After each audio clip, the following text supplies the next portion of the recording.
to Popcorn and Beers. We have got your butter on top, love hurts, and also classic free consideration. Sorry for the long title.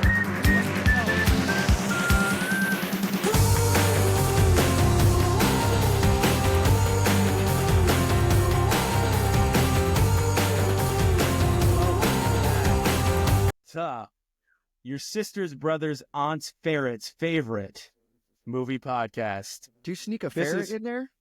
There's a ferret. Ferrets always find a way in, bud. Ferrets like the show. I don't know what to tell you, Jordan. It's their favorite podcast. Anyway, but just your auntie's boyfriend's ferret's favorite podcast. And they need to know where some use tomatoes and others use thumbs. We use the stuff that gets you drunk. Topo Chico! Oh, Chico! I'm trying not to be so loud because my levels apparently are going to blow Josh's eardrums with those sexy headphones. Yeah, apologies to the audience for that theme song. That was, wow. Did that come in super loud as well? That was painful. Oh, it sounded so low in mine. It sounded actually low. It was, we're sorry for the audience, but you know how we roll. We rock so loud we blow out your eardrums when we get movie reviews here. I do think it's important to remind the audience on this show, we rate movies on a scale of 1 popcorn to 1 popcorn and 3 beers. Of course, 1 popcorn means meh. Probably not even meh, really. It's like the worst of the worst, right? Yeah, it's like they're really bad or they're okay. Yeah, popcorn in 1 is watchable. Popcorn in 2 is great, but not quite perfect. And popcorn in 3 is you need to run to the theater and watch this movie or rent it right now. Yeah. And also, it's important to let the audience know we're not trying to tell them what to watch. We want to be there with them, right? Is that fair to say about our show? I don't want to be near anyone. Keep y'all stank on the other side. Oh, I thought you were going to say because I farted, but then you called them stanky. I think that's a great way to build an audience. Say they all stink. He's like, I stand by it with the eyes and the furrowed brow. I stand by it. They stink, and I'm not moving off this. Well, Josh, for a first time in a long time, you got to see the butter on top. You went and saw Love Hurts, and I'd love to hear you first on this movie. Love hurts. Hurts. Huh? You want to talk about slapped together. But this is production, how do we say his name? Kiwi Kwong? Is that it? Kiwi Kwong? Kiwi Kwan was the lead in this role, and it was nice. I don't know if I said it right, sorry. But big fan of the guy, big fan of his return to prominence in the Hollywoods, and I'm glad to see him back. He's a likable guy. He played a likable character. That was kind of the part of the plot. It's about a guy who used to be a badass. He's trying to make a life for himself, but he gets pulled right back in. Totally slapped together plot. This was ridiculous. Like, there's so much like, what? Oh, okay. Like, did they have to reveal, like, unceremoniously who's really behind it, like, halfway through the movie? In the end, like, where does he end up? What is he doing now? Is he back at Lincoln Park? In the end, it didn't even matter. Didn't. However, I'll put a big ol' however on this. There's action in this show, and all of the action was very fun. Very cool, very creative. We didn't do cheese grater, we did cookie cutter fights. That was kind of not cookie cutter, like this was boring. Like, did you guys feel that? Did you guys feel it when he did? Yeah. I felt it in my hands. I literally in the theater shook my hand out like it hit my hand. Yeah. Speaking of feeling it too, we had the wonderful addition of Marshawn Lynch as a thug, a bad guy, beat him up kind of guy, mercenary, right? Mercenary type hitman, whatever. And every time he's on screen, you're smiling. Yeah. Him and his buddy, the guy he's co-mercenaries with, whatever, they had the best chemistry on the whole film. Andre Erickson. Oh, boy. They were great together. And the fight scenes with Marshawn was like, oh, and made me laugh the way he was just tossing people. He, of course, he threw in a beast mode. All the dialogue was good with him. Dialogue otherwise not so much all the time. A lot of gimmicks like the boba tea. Can we just get over the boba? It's boogers in tea. It's gross. It's tapioca, right? It's gross. But I think that was like the vessel for his like special weapon. Like the guy's special weapon was the boba tea. Without it, that would be no vessel. The plot's kind of irrelevant. You're watching the show because the fight scenes are good. I wouldn't say go watch this movie, but if you do, I guess you'll be entertained. I mean, it made me laugh. The love interest, why is she 40 years younger? 40? I wouldn't say that I liked her in this role, even though I did like her. She has some charisma. It just wasn't quite the right script. Was there a script? Who cares? This could have been, it's on the You're level. Close, man. She's exactly 20 years younger. Yeah, that's a little much, dude. It's a little bit much. This is on the level of that Jamie Foxx movie that just happened. Like, it wasn't that good. Really? Yeah, it wasn't that good. But the fight scenes made it worth it for me. I give it a popcorn. A popcorn. Jordan, go ahead. I don't know about Jamie Foxx. That movie was terrible. Yeah. Josh covered it pretty well. Yeah, Kiwi Kwan, he's fantastic. He's so enjoyable to watch, and he's great. I just love. You can't sell me on Kiwi Kwan beating all these guys up. Come on, like. But he clearly fun. had some training. Like he wasn't phoning it in. Yeah, it's a fun thought, but come on. And I love how to make him look anytime to make him look younger and like more Hitman-esque, like serious. They always just put a mustache on him. Yeah. And like that makes him look what tougher. A terrible mustache too. I was gonna say he looks better with a mustache, but okay. Yeah, you think? Yeah. Oh yeah. When he had the real mustache, that was good. Handsome guy. The actress that plays his love interest was not good, and her character just makes no sense. Ariana DeBose. Yeah, she did not act this role well, but maybe it wasn't her fault. Maybe I'd give her the benefit of the doubt. Just like her character was not written well and made no sense at all. The fight choreography is great. I said except for the boba straw thing. Him fighting with a boba tea straw. Was it like a metal straw, like his own special straw, or was it like? It looked like it was like they wanted him to have a specialty weapon, and he had a specialty weapon. It seemed like, and the whole thing is like they're notoriously sharp. I mean, yeah, they are. You could go all the way through a boba through the cup. Yeah, I loved them stuffing him in the refrigerator, Marshall, and then they pick it up and throw it. That was awesome. That was awesome. That was awesome. The guy who is like the Raven, which is another thing when Marshawn Lynch gets the beast mode. Here. Yeah, when Marshawn hits the beast mode, he goes, "I hate you, Ravens," and then hits the beast mode. That's great. Yeah. Good little football Easter egg. By the way, he was in Luke Cage as a bad guy. I think he was my favorite part of the movie. Yeah? I get it. I think cool. I think his subplot was kind of underdeveloped. That could have been a movie by itself, but whatever. Not question it at all. I totally get it. I've known Josh a long time. I get why Josh can relate to that character. You're going to have little quills that you throw with feathers on the back. The physics of that was cool. Okay. They drift. Like he throws them and they drift around corners. Was it Marshawn or was it Erickson? Where he's like, the white guy. Yeah. But look, if Marvel is looking for their Blade, that's him right there. Yeah. Like that's Blade. Yeah. He's got the total look, everything. The way he played that character, like this was his audition for Blade. Oh yeah, or Spawn even. Absolutely. Anybody. His eyes though, you get lost in those eyes, man. Those eyes. Man. I was like, damn, does he have the best eyes in movies right now? Yeah. This wasn't a good movie, but it was so short. It's a small sample size, it was just so dang fun. Quick and easy. I'm gonna give it a popcorn and one. Oh, what about the watch? What about the cameo from Property Brothers guy? That's kind of good. Yeah, I'm not gonna spoil that, but that was great. That his part of the action. Yeah. I know. It's awesome. That was great. Yeah, no, it was good. It was kind of black belt. You go low, I go high. Yeah. I love that he's a rival, but he's still there. Like, I just want to make sure you're okay. like Kiwei's character is just so liked by everybody, even the rival realtors. Like, I need to make sure you were okay. That was really funny.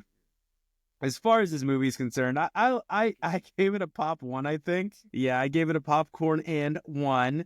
The Goonies are back together. Sean Astin is funny in it, like playing a little cowboy character. Sure. What's that? It was unnecessary, but sure, and why not? It was necessary to get you the moment at the end. You know, you don't get that moment at the end if something crazy doesn't happen, and they gave us that crazy moment.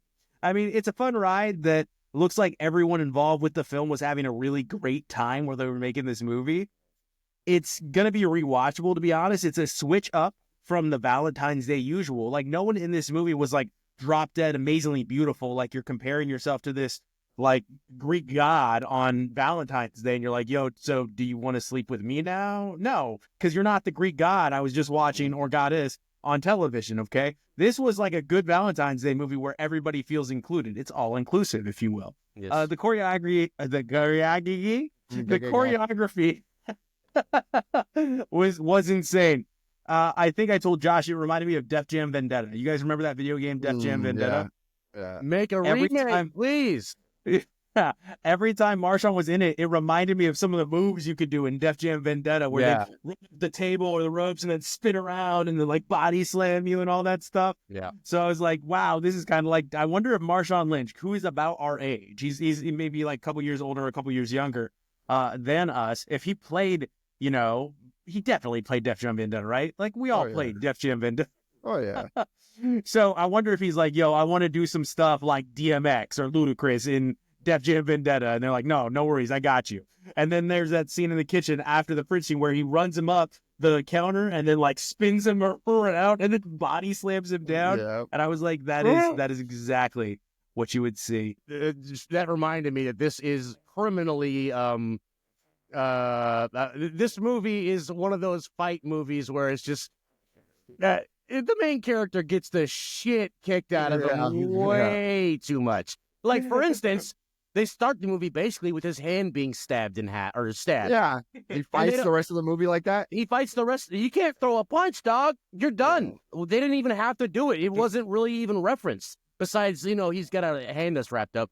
A little. Besides even that, like, he got messed up and he just got right back up. Beep, beep, boop, boop, boop. You're making me think of the movie I reviewed last week, Humane, where they just like cauterize a stab wound. Like, it's all good after we cauterize it. Yep. And in my head, I'm like, I don't know that that's how that's going to work. There's probably some internal bleeding going on. But yeah, like that hand, man, woof, it was messed up. Anyway, this is something that you throw on in the background of a party. It's a popcorn in one. It's a fun movie. It's not boring, and it's quick and over. It's not boring. Not at all. Josh, I'd love to hear what you thought. Actually, no, I want to go to Jordan. But I want to know, why did you choose for your consideration? What were you feeling? What made you choose this movie? Well, I was just thinking of something lighthearted and fun, and it kind of got the go ahead because of our best in show talks, and you know, we liked the last one, so let's watch this one. This is essentially a sequel, not the same show at all, but like the same cast and the same vibe. Yeah. So that's why I started with it.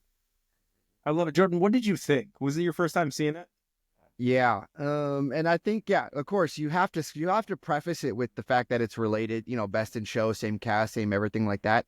But I think it was an unfair to this movie way of setting it up, because best in show was really, really funny. This was kind of like a niche kind of humor.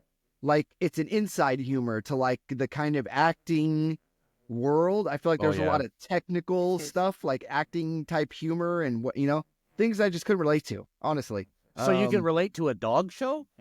The people were more relatable. Oh yeah. Yeah.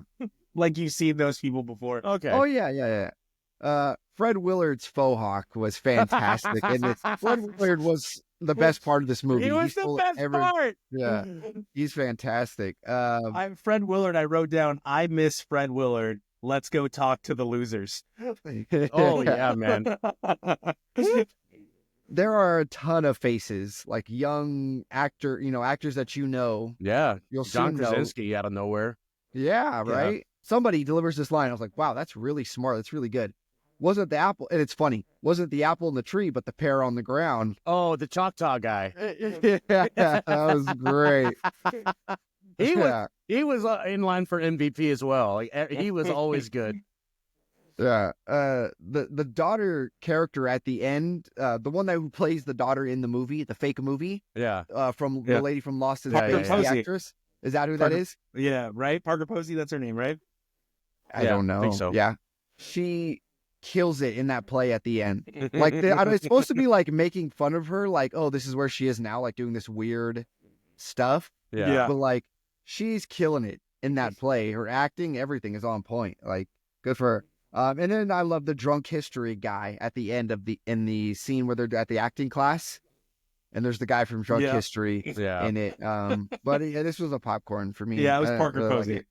Like No, I love Parker Posey. I think, man, like, I don't know if she's just a niche character or a niche actress, but everything she does as far as like the ad-libbing like style movies, she's so like understated and funny. Like, it's like, well, I don't think winning isn't for everybody. And then the husband's like, well, some of us are the boyfriend. Well, some of us want to win. Not everyone. And then the next scene, she's like, yes. Yeah. Right in his face. And I loved that. Of course, Catherine O'Hara. And when she gets the Botox and like the bracelet, because she thinks she's going to get nominated. Yeah. And she's just on every talk show like this. Yeah. What about me? With Jennifer Coolidge, remember that? Yeah. And then she gets hammered at the when she's getting interviewed. She's still drunk from the night before. That scene was very funny. Jennifer Coolidge is very funny as well. With what's his face, Ricky Gervais, always trying to get in her pants. Like every chance he gets, he's like flirting with her. And it's like innuendo after innuendo after innuendo. No direct speech at all. As far as that conversation was concerned, the director was great too. I love the line, look, I don't mean to be the leader, but I am. And then one of the agents, not Eugene Levy, but another agent had the line, would it shock you to know that on the set I'm Corey Tate, but at home I'm referred to as JoJo? Yeah. Question. Yeah, back to the Choctaw guy, yeah. It was so fun. I'm referred to as JoJo. I was like, what? Like some of the lines were just so funny. The not Rachel Harris, the lesbian girlfriend, the one that plays the lesbian girlfriend. Yeah, she's on Suits.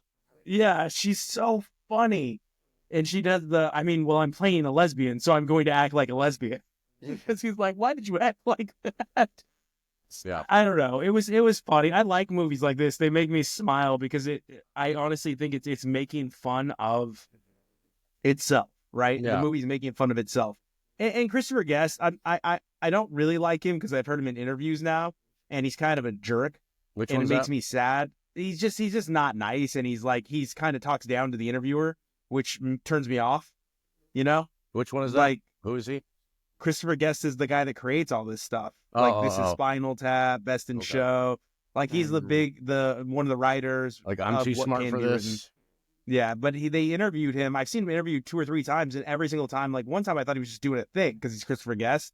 But no, he's just kind of an arrogant jerk. So I was like, okay, well, I don't want to like his movies too much if he's going to act like this. But, Popcorn and One, it was fun. I liked it. I was laughing audibly in my office. It was very enjoyable. Josh? Yeah, I almost rewatched this right away because there's so much. The dialogue, it's mostly improv. They're kind of just given an idea for the scene, and they just, I'm sure they have 10 takes and pick the best one. There's so much that just gets lost on you. You have to like watch it again, like holy shit. It's elite Hollywood satire. So much of it is constantly just making fun of itself. They overdo the director is just like some Jewish stereotype. Like he's eating an overloaded pastrami in between takes. I just loved every part of it. And like with Ricky Gervais, when they're like completely hacking the script to shreds and they change it to Home for Thanksgiving when it's instead of Purim, and he actually has that conversation. We make it less Jewish? Yeah.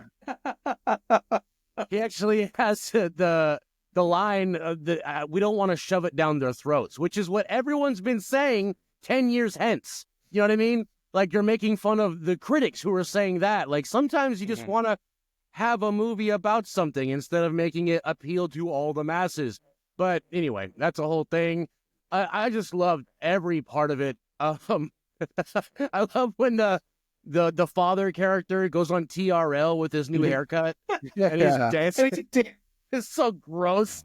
The whole thing is cringe. Jane Lynch with her strange poise when she's on the set next to Faux Hawk. What's his face? Fred Willard. Fred Willard, R.I.P.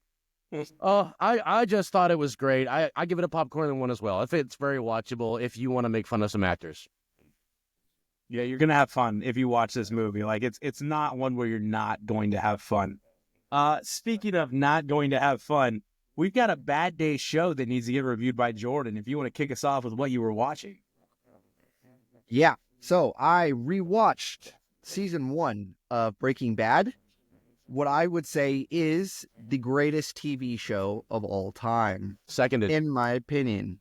And it's an interesting thing. I've already seen it. This is my second watch. I'm showing my wife this show for the first time.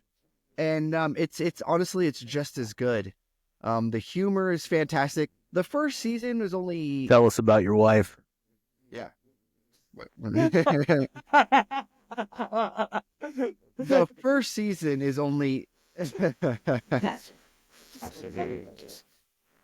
First season's only 7 episodes long. Oh, wow. I forgot. And honestly, it's... The first season's a little dull. It has like some of the most iconic moments in TV. Yeah, underwear. Yeah, all of that stuff. But there are like a couple episodes in the middle where it's just super, super dull. Isn't this where we meet Tukey too? Isn't that season 1? Tuco, yeah. Tukey. Yeah. Tight. Yeah. One of the best villains in TV history. Like, that guy was super crazy. Yeah. Just total love nut job. Tuco. Yeah. But my wife loves it. She's super into it. I think she's getting it. You know why I've praised this show for so long. Anytime it's brought up in conversation, like, oh, Breaking Bad is the best show. She's on board all the way. She's ready to watch more. I don't know if she's prepared for what's to come, though. No one is. I don't think she's prepared. I tried to get my wife into it, and she didn't like it. And the Skylar character was really what did it. She hated Skylar so much that she just stopped watching. Well, my wife is, so far, she's taken the angle like, Skylar, like, kind of like how Josh said, like, she cares. She just cares a lot. She doesn't want him to die. Like, because first season, he's like, I don't want to get the treatment and blah, blah, blah. Which, like, he had, his logic makes total sense to me, at least. You know what I mean? Like, doesn't want to live out his remaining days, My observation in general, like, I'm an addict, just so everyone knows. And when you're an addict, you get sneaky. You do things behind people's back. You have ulterior motives. Not that Walter White is an addict, but he's doing things that he shouldn't be doing. He is an addict. Well, he's addicted to power. Yeah, sure. Yeah. But like, okay, so he's sneaky. He has ulterior motives. He's trying to hide things, and she's the character who's like, stop doing that. And he's like, yeah. You know what I mean? So as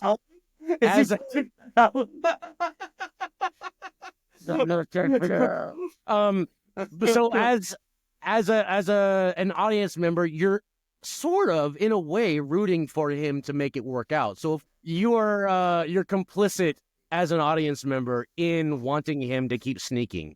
So you would hate Skylar naturally, I guess. I don't know. Yeah, so she's not all the way on the Skylar hatred, but literally every time she opens her mouth, I'm going, oh.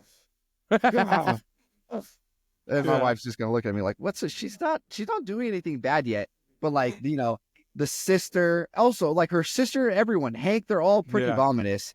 Like, they're supposed to be the people who are on the good side of like the law and the right way. They're all vomitous. I hate Auntie. Like, I hate Auntie, her. Oh yeah, she's bad.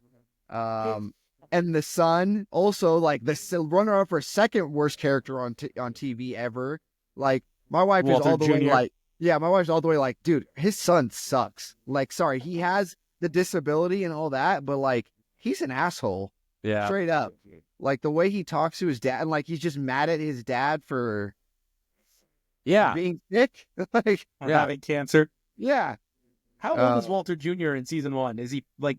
I know he's high school, but is he a freshman? Well, he gets his permit second season, right? So he must be a freshman in season 1. Yeah. So he's still a 14-year-old kid figuring out how to navigate cancer. Right. So I think maybe they gave him the disability so you don't hate him all the way. Because it's so easy to just hate teenagers. You know what I mean? Like, if you're a teenager, I generally hate you. If you're in a movie, I kind of hate you anyway. Because you're a shitty-ass teenager. Stop solving adult problems.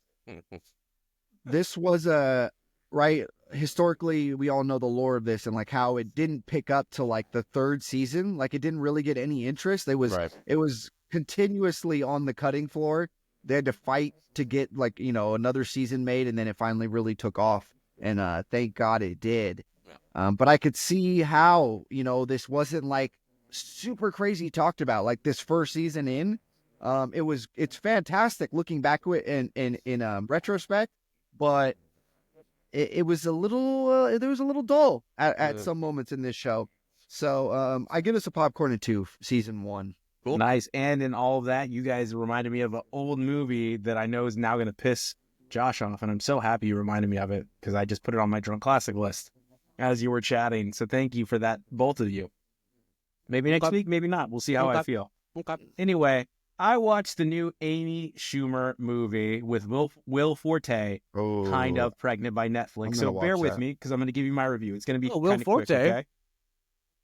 All right. This laughless atrocity posing as a comedy is a threat to the comedic cinema that we know as it lays now. Lazy themes and jokes and regurgitated plot lines have this movie doomed. As you watch this, you fight the nerves, you fight the urge to shut it off every second that it exists on your television. It attempts to take you through the journey of someone posing as a pregnant individual and instead takes you on a journey of insanity, wondering how is it possible that something like this could ever get greenlit? This abomination could have come with a penalty should come with a penalty in which none of the individuals involved are allowed to ever make a film again. Or at least 2 years, or at least a 2-year sit out. You're in the box. They need to sit down and contemplate what they have done to ruin comedy for about the next 2 years. It's an hour and 40 minutes of punishment to all who watch. I apologize to all that watch what the camera vomited up. All right? Not only is it a thief of cinema. Yeah. It's so bad. It's so bad. And she lights the fake belly on fire. And they go, do you smell latex? No. What? She falls on it repeatedly. There are so many jokes where you're like, that's not funny. Like, you're not Chris Farley. Bitch, you're Amy Poehler. All right? You're not Chris Farley. Stop doing Chris Farley bits. You're Amy, not Amy Poehler. Amy Poehler's good. Amy Schumer. Amy Schumer. Amy Schumer's whack. She's a hack. Editor, please help me fix that. I actually like Amy Poehler. Amy Schumer sucks, man. Like, she hasn't put anything good. She has not put out anything good since Trainwreck. Yeah, Trainwreck was good despite her. Yeah, Bill Hader made Trainwreck great, and John Cena. You didn't like I Feel Pretty?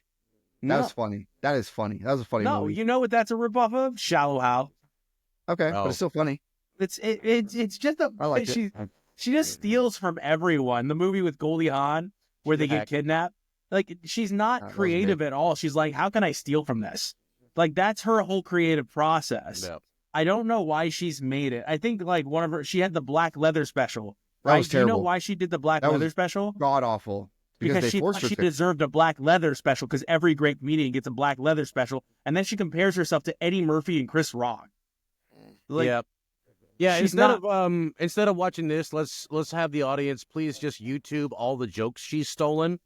She's a hack. Yeah, she is a thief. And not funny. She's not funny in this at all. None of this is funny. The final 20 minutes, Will Forte saves it a little bit. Like, Will Forte has a couple of scenes where he comes in and he made me laugh a couple times. But, like, honestly, spoiler alert to a movie that it doesn't matter. You're never going to watch it. It's awful. It's on Netflix. You're going to throw it on the background while you're getting late. It's awful. Anyway, so there's a scene in this where, to pose that she has a baby because someone shows up that knows her to be pregnant, she puts an entire turkey up her dress. All right, so, Josh, what were you watching? Also, that's a popcorn. It's available on Netflix. Didn't watch it. I'll tell you what I was watching. I watched something. I'm way late for the game here because this was a COVID show, if I'm not mistaken. You're right. Queen's Gambit. It's what made me fall in love with the actress, Anya Taylor. Yeah, Anya Taylor-Joy. Wonderful. Queen's Gambit. Great show. Historical, period piece, not true story, but who cares? It's based on Bobby Fischer, is what a lot of people said. Okay. Bobby Fischer never did drugs, but he's also an asshole.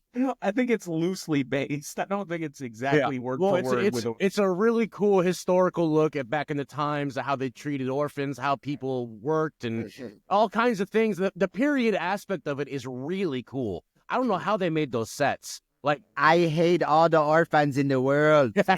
Sorry.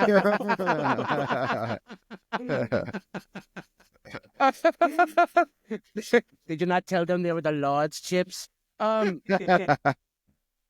Gambit's very good. It's nice and concise. That's a rhyme. This is a prime example of sometimes all you need is one season. Do not make a sequel. Just make a story that ends. You know what I mean? Let's it's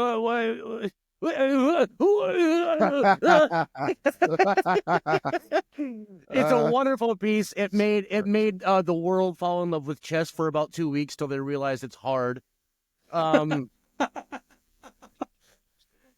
remember so many chess books. You remember that? So, yeah, but there's 3 chess books to read, and then you get online and you try to play, and you realize, oh, there are people that are good at this. Yeah. Mm-hmm. Right.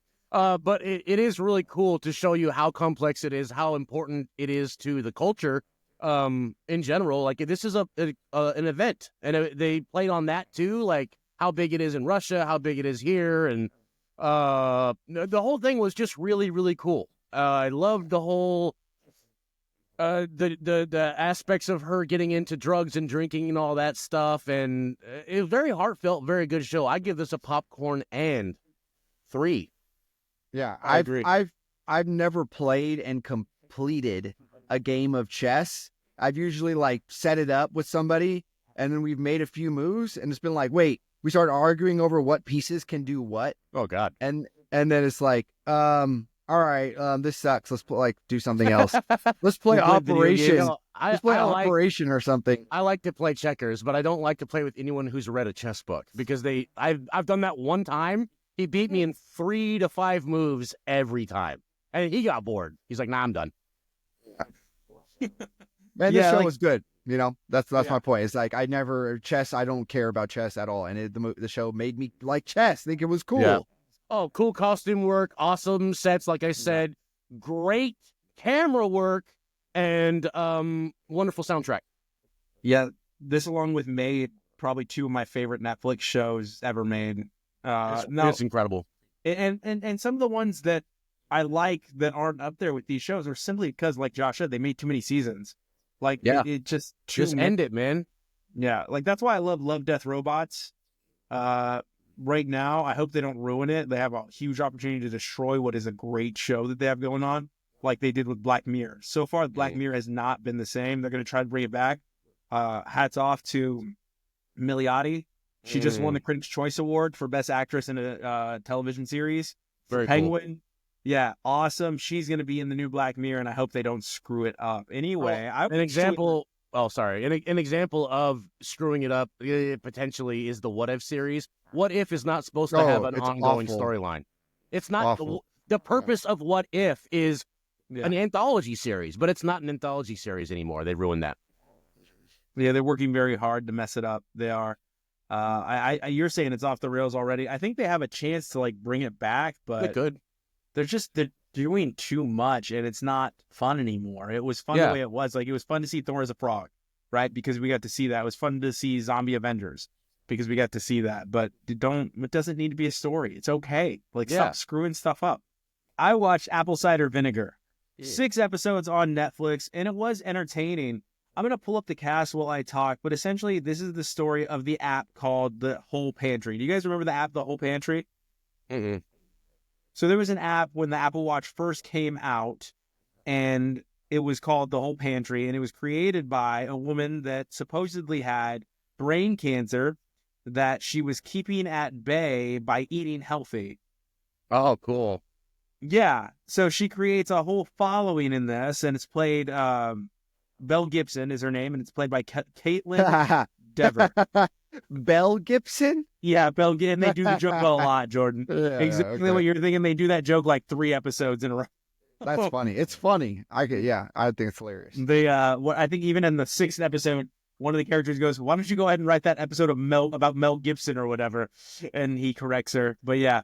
So Belle Gibson is the creator of The Whole Pantry, and just a terrible, deplorable person that capitalizes on people's feelings, manipulative, gets people to do things for her, to include raise her child at one point. And she does it through multiple methods of making people feel important. They use the term love bombing quite a bit. Is that still a thing? Are we all aged out of social media popularity? Love bombing is a thing. It's still a thing? It happens all the time.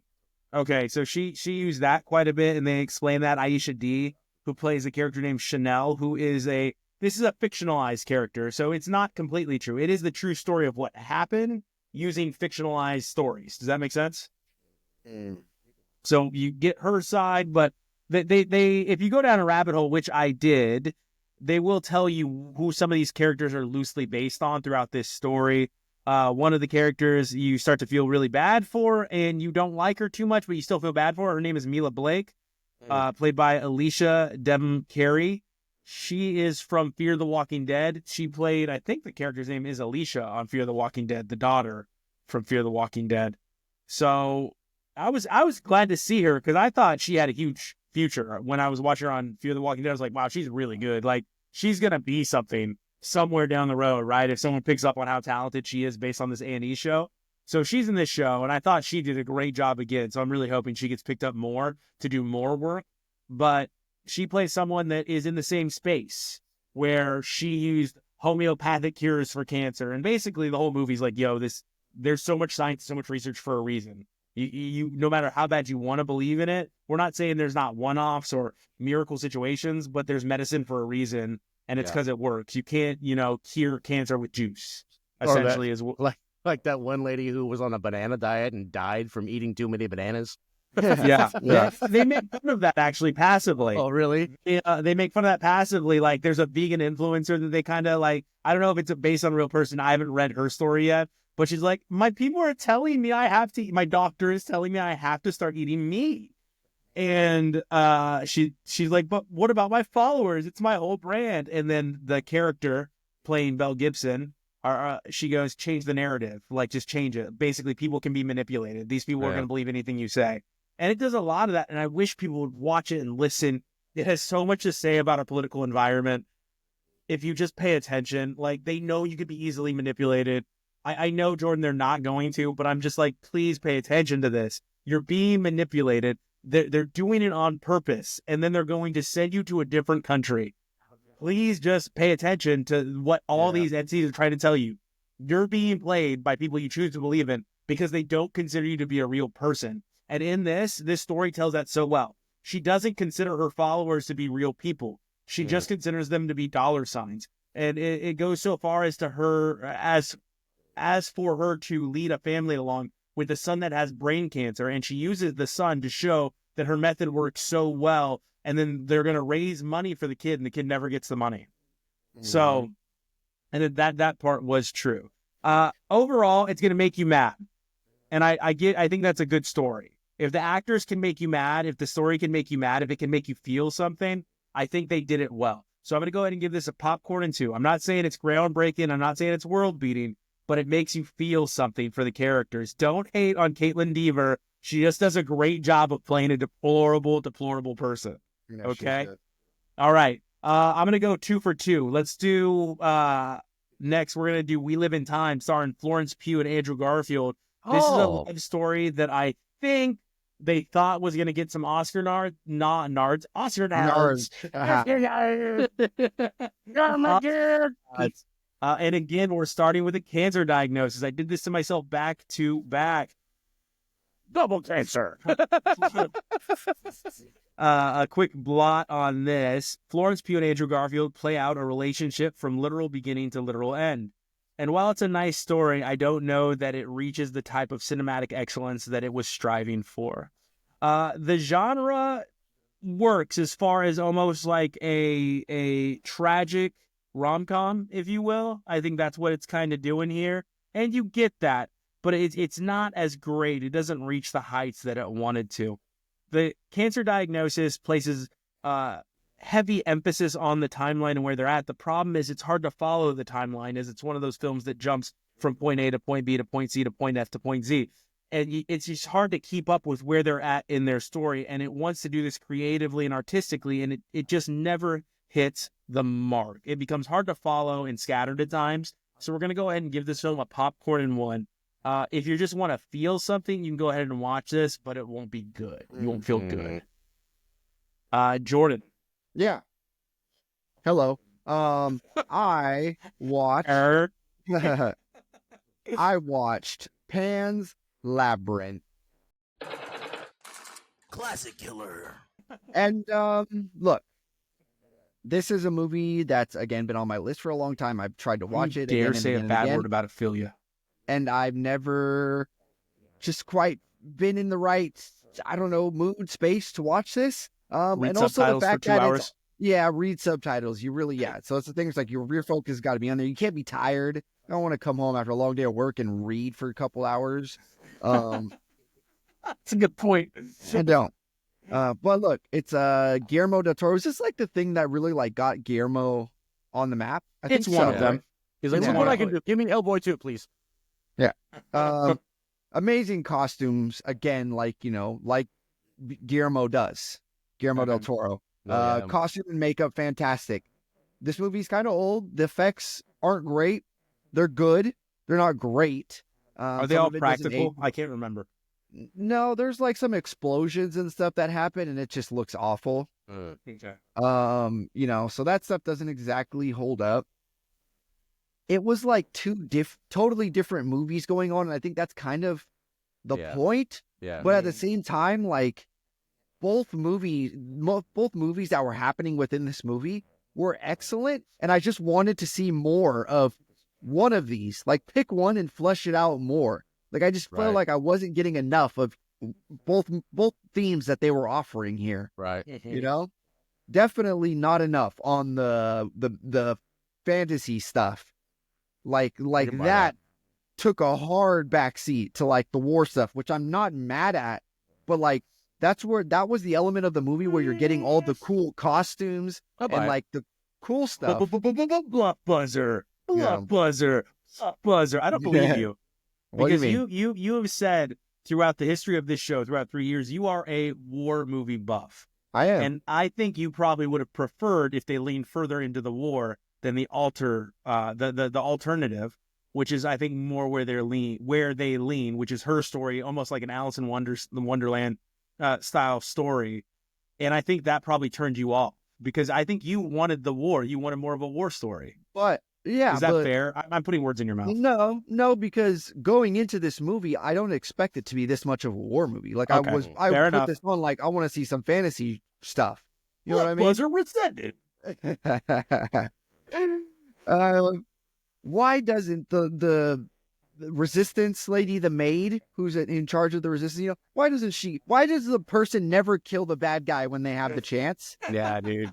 Because then you wouldn't have a movie, though. That's why. You have to remind yourself, if they kill them there, like, I have to do that all the time. Like, I do exactly what you just did when I'm watching a film, and I'm like, why don't they just do it? And I'm like, because we wouldn't have a freaking movie if they just edited it right here.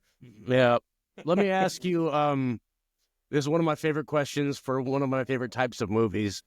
Was it all in her head? Yes. I don't know. That's my take. I don't know. Yes.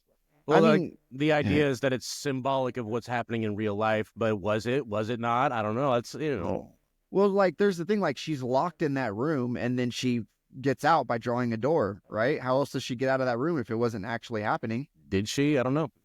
Yeah, did she ever get out of the door? Yeah. Oh, she gets the baby, and but is that how she really actually happens? I don't know. Anyway, okay. I haven't seen it in a long time. Yeah, it's been probably since I was in the military. So I didn't really get it. I didn't get the 20 movie, years. honestly, and I just don't think I really cared enough to think too hard about it or spend any time researching like what is all the themes and what was the symbolism in it. Like, I was just like, this didn't grip me enough to where like I actually care to spend more time looking it up. Yeah. More time reading. Okay. But this was a popcorn in one. It was 99999. Yeah, it was interesting enough. Popcorn and one. I'm sorry, man. You make me want to go rewatch it. I have it on my DVD shelf actually, to kind of get a feel. But it's the same thing. Like, that movie is a movie I know to be a solid movie, and it's a movie I know to be a solid movie with subtitles, and that's why it's never been thrown on in the background while I'm doing something, because I have to make a commitment. Yeah. No, I can read while I do it. I can multitask. It really annoys Josh when we're together. Focus on me. What about me? I need you to pay attention to these plot lines. All right. So, Josh, what was the final movie you were watching this week? I watched one that's been on my list for a while. The Mitchells versus the Machines Netflix special movie. CG. Same studio as Spider-Man Into the Spider-Verse, whatever. And a lot of the same CG tools were used, although they invented some new ones for this movie. This is a movie that fell into obscurity because it was supposed to come out during COVID, and it had limited theatrical release. It got shoved into the trash can of Netflix. It's still a great movie. It's a fun little romp. It's a family movie. It was nominated for an Oscar. That's great. I don't know anyone who's heard of it besides you guys, though. And I guess the Academy. You beat me to the joke. This is a cool movie about the little girls going off to college, and the dad's butthurt about it, and we're going to go on a road trip, one last road trip of togetherness, and then meanwhile the robot apocalypse happens. It has really cool parallels between a throwaway society and a teenager who throws away the family ties just for the sake of getting a girlfriend, whatever. And, a new life in college, and that's a thing that all families go through when your teenager wants to move out, kind of thing.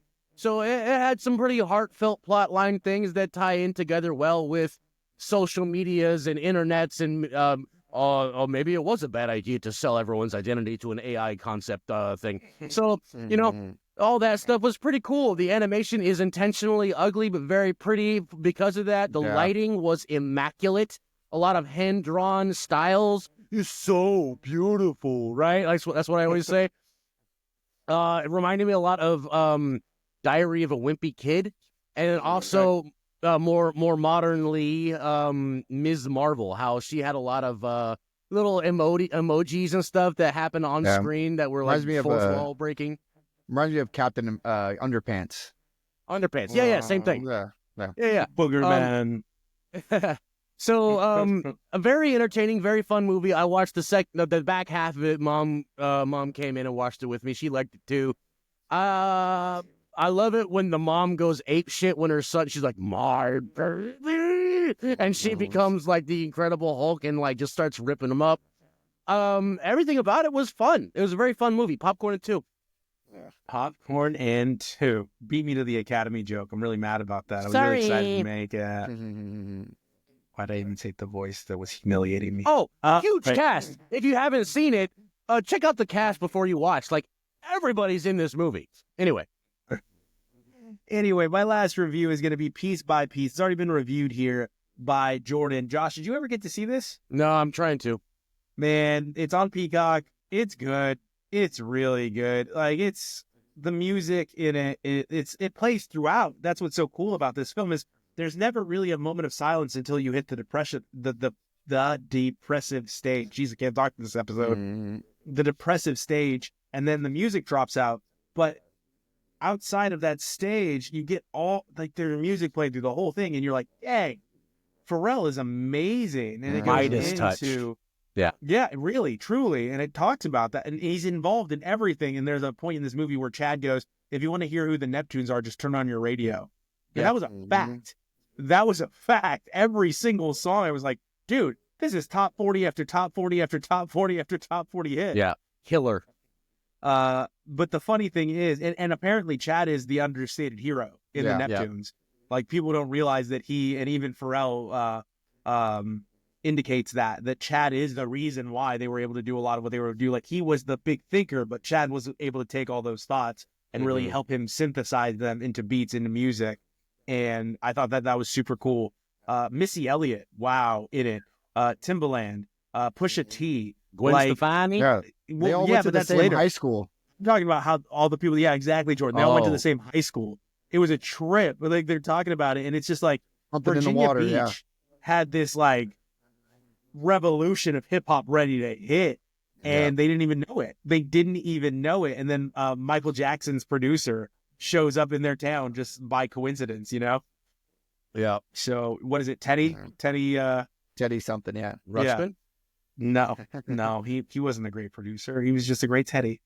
Anyway, there's a line in this that Nori, who really helped them get their big break, it turns out. Like, Nori was the reason why the Neptunes had their big break, and then they formed NERD, and then they, eventually it culminates into Happy and Daft Punk and all that. But Nori had a funny line. He goes, "I mean, what was I supposed to think? One was black, one was Filipino from Virginia Beach. That shit don't make sense." I thought that was so funny because he said that like a real G would say something like that. It doesn't make any sense. And like, he helped them get on game. Like, he really was the one that did it. He put out their music, even though he doubted the first song that he put out with them. He's like, "I don't know if this is it." And then it went to like number 1. Yeah, his biggest song he's ever made, Super Thug. Yeah. It was his biggest hit. And then, of course, Snoop Dogg too, right? It was Snoop Dogg's biggest hit ever. Was with Snoop Dogg. Snoop Dogg before that album, where with the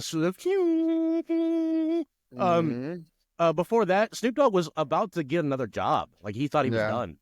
Mm-hmm. Yeah, it's interesting when you hear them talk about it, because all that was done in Pharrell's head. Like, he made that whole beat in his head, and he's talking about it. He said, "I was laying there on the floor, and then all of a sudden it was just like," and then he starts doing the beat like you were just doing, like with his tongue, like, yep. I mean, he's like, it was all made in his head before it ever came out on the production. And it was just fascinating to hear. And then, of course, you have Chad, and then even Snoop Dogg highlights this. He goes, and then Chad comes in with the synthesizer, and it just added an extra element to the song. Yeah. Yeah. It's good. It's like a perfect example of when you hear those things. Like, there are people that are out there, like these, what do you call it? Like, someone's like savants really good at or whatever. Savant. Yes. There are these savants out there where like they can see music, they can taste colors. You know what I mean? Like, there are people that have these extra senses that allows them to do these things that you just can't learn in a book. Right. You can't be taught how to do this. You can't fathom where it comes from. Yeah. I'll talk about that offline in a little bit. But if you're a music lover, if you're absolutely a music lover, Popcorn in 3. Pop 3 for all music lovers. That's what I gave it. I'm pretty sure. Yeah. Pop 2 if you're just watching casually, because you may not get it, you may not understand it. That's for me, fair. like, I can't think like Josh, and I can't think like Jordan. I can public speak, and I can do it really well, but I can't lyricize like Jordan can lyric. Well, maybe, I don't know. I've never gone up against him, but I can't make music like Josh can make music out of his brain, but I can understand it and respect it. And I've heard almost anything growing up, because I grew up from 50s all the way up, and it's just so good if you like music. If you really enjoy music and want to understand how these things come to be, and how it can start as like an organic seed that just gets planted in someone's brain and then produces all this fruit. It's what you get from this piece by piece film. Yeah. Massive elephant in the room for this movie is no mention of P. Diddy. Good for Pharrell. Just saying. Good for Pharrell. He knew he knew it before it all came out, huh? Right. I mean, but yeah, he had a major role in Pharrell, and a major part of it was, a friend, but whatever. Wow. Anyways, yeah. let's not touch on that too heavily. But what I do want to touch on is your drunk classic, Jordan. Wait, what about Invincible? Oh, here comes Invincible breaking through the mold, as he often does. The first 3 episodes are out for free on Amazon Prime now of season 3 of Invincible. So, Josh, you've actually read the graphic novels. I have an opinion. Jordan's seen the first half of the first episode. Let's go. Yeah, we will do a full review when the whole season's out. So let's just touch it real briefly because the first 3 episodes dropped and all 3 episodes are 100% on Rotten Tomatoes. This is a banger show. Banger. As far as comic book adaptations go, once again, they're only improving. There's nothing that they've left out that's important. Everything is just an improvement. The voice acting is great. The animation is good. The fight scenes are really creative. The blood and guts are everywhere. It's so cool. They flesh out characters. Cecil Stedman's really cool. My eyeballs are going to pop out like all the characters whose eyes pop out in the show. It's so good. That's all I'm going to say. I can't wait for more. We're in the blue suit era, bitch. Or the Nighthawk era. When I saw that, I was like, oh, look, it's Nighthawk's suit. Nightwing. Exactly. Well, Nightwing, yeah. Yeah, I mean, his name is Grayson. Like, he was named, it's an homage to Nighthawk. Yeah. Is it? Is it homage? Okay, all right. Yeah, then yeah. I'm going to lay off. How about this? Stop getting your ass kicked, kid. Stop it. That's all I want. I just want you to go into a fight and rip a head off and be out. Like, that's what I want. Like, just one time. Well, you don't got to get beat up for 20 minutes of every episode and then the last 5 minutes like, I'm invincible. We know it's the name of the show, all right? Just kick someone's ass really quick. Go ahead, Jordan. Yeah, I got about halfway, as you said, I got halfway through the first episode. And I was liking what I was seeing. Definitely. I'm probably going to have a review of these first, or maybe not a review, but some comments on the next episode for sure, about my opinions on it. I'm very excited to see what what happens with Adam Eve, like where that storyline goes. Boy. I'm so excited about all of it. It's so good. I'm very unexcited about the little brother. I hate him. I hate him. Yeah. Hate him. He's a teenager. I mean, he's only like 6 months old or less, but whatever. Yeah, I don't like kids that don't listen at all. I get the one time that they don't listen, but at all, like never learns a lesson, like no matter how many times you get beat up. All right, sure, fine. Sure. It's a great show though. Josh is right. He's correct in being orgasmic over it. It is fun. It is entertaining. The graphics are fantastic, and yes, you do get Cecil's backstory, so you get it quick too. So now and the soundtrack. Like the season 2, they had that Radiohead entry, and the season 3, they had this Chemical Brothers with Q-Tip with the Go song when he's doing his like workout routine. That was so good. Oh, and then the gay robbers, that whole like non-dialogue aspect. Yeah. That was anyway, okay. He was gonna hurt you with llama. Anyway, Jordan, it is your drunk classic this week. What is it? Well, I'm sticking on theme with our butter on top, but I'm going parody movie. Cool. And I'm going with starring Drake Bell. I'm going with superhero movie. Superhero movie. Yes, superhero where movie? there was a time period where there was just a string of parody movies. Like every month you were getting epic like movie, scary movie. Yeah, romantic movie, date movie, whatever. Movie 43 this was actually, or Studio 43. I actually like that one. That was like reviewed as like one of the worst reviewed movies of all time, but I actually like that one, not gonna lie. It was actually me and my wife's first date. We went to go see movie 43. Is it like Carmen Electra's in that too, right? Everybody's in it. Everybody's in it. A young guy from The Bear. Super young, super like one of the weirdest. It's a sketch movie. Anyways, not the point. This was one of the gems that came out of that. They parody superhero movies so good. So all right, I dig it. And our butter on top this week is Captain America: A Brave New World. I hope you're ready, because here comes Harrison Ford mobbing into the Marvel Universe just in time. Never mind, I'm not going to make that joke. Anyway, we look forward to seeing all of you at the theater, where some use tomatoes and others use thumbs. We use stuff that gets you drunk. You bring the popcorn, and we got the beer.